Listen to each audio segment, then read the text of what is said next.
6:49 and time now for an all-new edition of Mentoring Matters. Now, we often talk about the role mentors play early in a person's life to help steer them from making mistakes. But a program underway in a Florida prison shows the impact a mentor can have on those looking to begin their lives anew.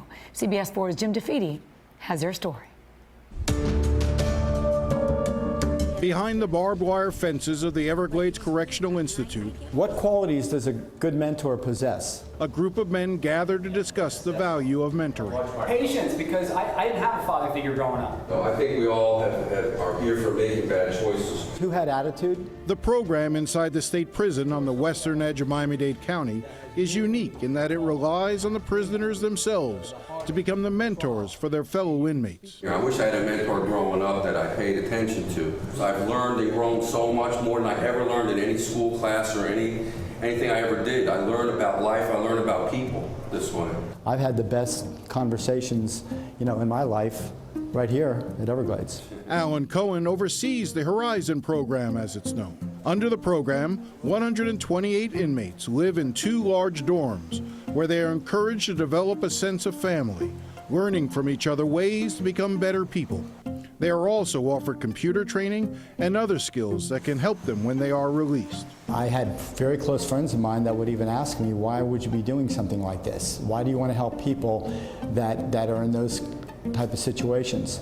Well, after I attended a couple volunteer sessions up in Daytona, I realized that wasn't the case, okay? That there are an amazing amount of good people in prison. From a distance, it may seem hard to imagine that Richard Leckler and Luther Colley would fit the description of good people. Leckler is serving 20 years for burglary, and Colley is 17 years into a 25-year sentence for armed robbery. Colley was 22 when he was arrested. When I met Luther, he was a young, wild kid coming in angry. He was upset. And I just tried to just show him that there's so much in him. I had dreams and aspirations, and prison wasn't one of them. Leckler said he thinks of Colley as his son now. And I don't think he intentionally was trying to be a mentor. That's just who he is. It's just quite natural. And now Colley is helping others. When you take the initiative to actually sign up to get in this program, there's something in you that's yearning for some change. It may not be as obvious at first, but we've discovered in the process of time that just being in an environment like this, it has a positive effect. We've been torn down. We know what the society feels about us, and we know what they think about us. But we know who we are as people. Of course, there are no guarantees it will work, but all the men we spoke to were hopeful. We are planting seeds. Whether we see those seeds grow, that's really not our part. And that was DeFede reporting. Leckler is scheduled to be released in another 18 months.